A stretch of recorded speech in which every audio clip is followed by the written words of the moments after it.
Welcome back to coffee with Sneha. എല്ലാവരും സുഖമായിട്ടിരിക്കുന്നു എന്ന് വിശ്വസിക്കുന്നു. ഞാനും സുഖമായിട്ടിരിക്കുന്നു.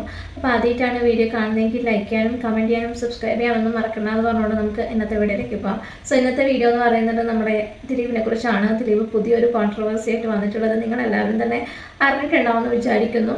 അപ്പോൾ ഇത്തവണ വന്നിരിക്കുന്നത് നമ്മുടെ നടിയെ ആക്രമിച്ച കേസുമായിട്ടൊന്നുമല്ല, നമ്മുടെ ഹൈക്കോടതി ദിലീപിനെതിരെ രൂക്ഷ വിമർശനമായിട്ട് വന്നിരിക്കുകയാണ്. വേറൊന്നിനുമല്ല, നമ്മുടെ ദിലീപ് ഇപ്പം ശബരിമലയിൽ ദർശനം നടത്തിയിട്ടുണ്ടായിരുന്നു. സോ അവിടെ ദിലീപിനൊരു VIP ട്രീറ്റ്മെന്റ് ലഭിച്ചിട്ടുണ്ടായിരുന്നു എന്നാണ് ഹൈക്കോടതി കണ്ടെത്തിയിരിക്കുന്നത്. അപ്പം അതിനെതിരെയാണ് ഹൈക്കോടതി രൂക്ഷമായിട്ട് ഇപ്പോൾ വിമർശിച്ചിരിക്കുന്നത്. സോ എന്തായാലും നമുക്ക് ആ ഒരു ന്യൂസിന്റെ ചെറിയൊരു പോർഷൻ കണ്ടിട്ട് തിരിച്ചു വരാം. ദിലീപിന്റെ VIP ദർശനത്തിൽ കടുത്ത വിമർശനവുമായി ഹൈക്കോടതി. ഇവർ പോലീസ് അകമ്പടിയോടെ എങ്ങനെയാണ് ദർശനത്തിനെത്തുന്നതെന്ന് ഹൈക്കോടതി ചോദിക്കുന്നു. ഈ സമയത്ത് മറ്റുള്ളവരുടെ ദർശനം മുടങ്ങിയില്ലേ എന്നും ഹൈക്കോടതി. സ്ത്രീകളും കുട്ടികളും ഉൾപ്പെടെയുള്ളവർ ക്യൂവിലുണ്ടായിരുന്നു. അവരെ തടഞ്ഞതെന്തിനെന്നും ഹൈക്കോടതി ചോദിച്ചു.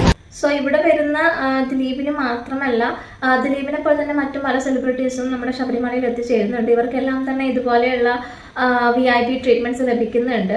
സോ ശബരിമലയിൽ ഇതുപോലെയുള്ള ഡിസ്ക്രിമിനേഷൻസ് ഒന്നും നടക്കുന്നില്ല, എല്ലാ ഭക്തജനങ്ങളെയും ഈക്വലിയാണ് കാണുന്നതെന്നൊക്കെ പറയുന്നുണ്ടെങ്കിലും ഇതുപോലുള്ള സെലിബ്രിറ്റീസ് വരുന്ന സമയത്ത് ഇത് നമ്മുടെ സ്റ്റേറ്റിലുള്ള സെലിബ്രിറ്റീസ് ആണെങ്കിലും അതർ സ്റ്റേറ്റിലുള്ള സെലിബ്രിറ്റീസ് ആണെങ്കിലും വരുന്ന സമയത്ത് അവർക്കെല്ലാം തന്നെ ഇതുപോലുള്ള VIP ട്രീറ്റ്മെന്റ്സ് ഇവിടെ ലഭിക്കുന്നുണ്ട് എന്നുള്ളത് തന്നെയാണ് പരമമായിട്ടുള്ള ഒരു സത്യം. നിങ്ങൾക്ക് എന്തെങ്കിലും രീതിയിലുള്ള പരിഗണന കൊടുക്കാൻ സാധിക്കുമെങ്കിൽ അവിടെ വരുന്ന 41 days ഒക്കെ വ്രതം എടുത്തിട്ടാണ് ഓരോ ഭക്തജനങ്ങൾ വരുന്നത്.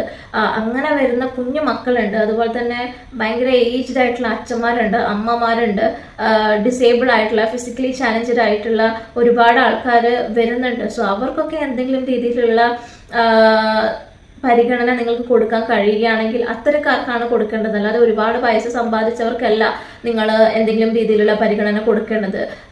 ഇത്തരത്തിലുള്ള ആളുകൾ അവിടെ മണിക്കൂറുകളോളം ക്യൂ നിൽക്കുകയും ഒരുപാട് പൈസ സമ്പാദിച്ച് ഏതെങ്കിലും രീതിയിൽ ഫേമസ് ആയിട്ടുള്ള ആൾക്കാർ വരുമ്പോൾ അവരെയൊക്കെ ക്യൂവിൽ നിർത്തിക്കൊണ്ട് ഇത്തരത്തിലുള്ള ആൾക്കാരെ നിങ്ങൾ ക്യൂവിലൊന്നും നിർത്താതെ കൊണ്ടുപോകാന്ന് പറയുന്നത് വളരെ ദുഃഖകരമായിട്ടുള്ള ഒരു കാര്യം തന്നെയാണ്.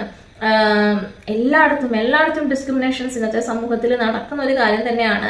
സോ നമ്മുടെ സൊസൈറ്റിയിൽ എവിടെ നോക്കിയാലും നമുക്ക് ഡിസ്ക്രിമിനേഷൻസ് കാണാനായിട്ട് സാധിക്കുന്നുണ്ട്.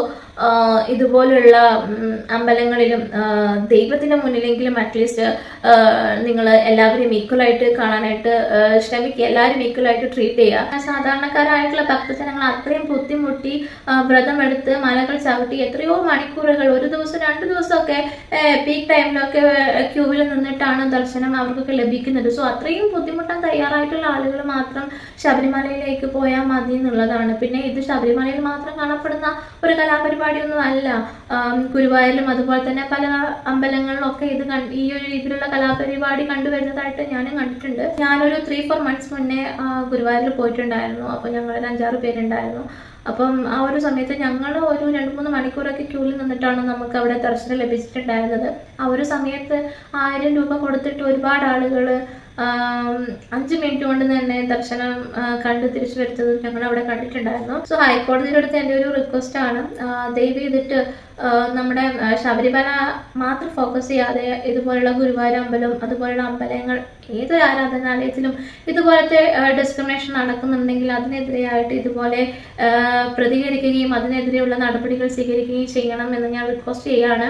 സോ ദൈവത്തിന്റെ മുന്നിൽ എല്ലാവരും സമന്മാരാണ്. നമ്മുടെ സൊസൈറ്റിയിൽ പല ഡിസ്ക്രിമിനേഷൻ നടക്കുന്നുണ്ടെങ്കിലും ആ ഒരു ദൈവത്തിന്റെ മുന്നിലെങ്കിലും എല്ലാവരും ഈക്വലായിട്ട് കാണാനുള്ള എന്തെങ്കിലും രീതിയിലുള്ള ഒരു ആക്ഷൻസ് ഹൈക്കോടതിയുടെ ഭാഗത്തു നിന്നും എടുക്കണമെന്ന് ഉള്ള ഒരു റിക്വസ്റ്റ് വെച്ചുകൊണ്ട് നമുക്ക് അടുത്ത വീഡിയോ ആയിട്ട് വീണ്ടും കാണാം.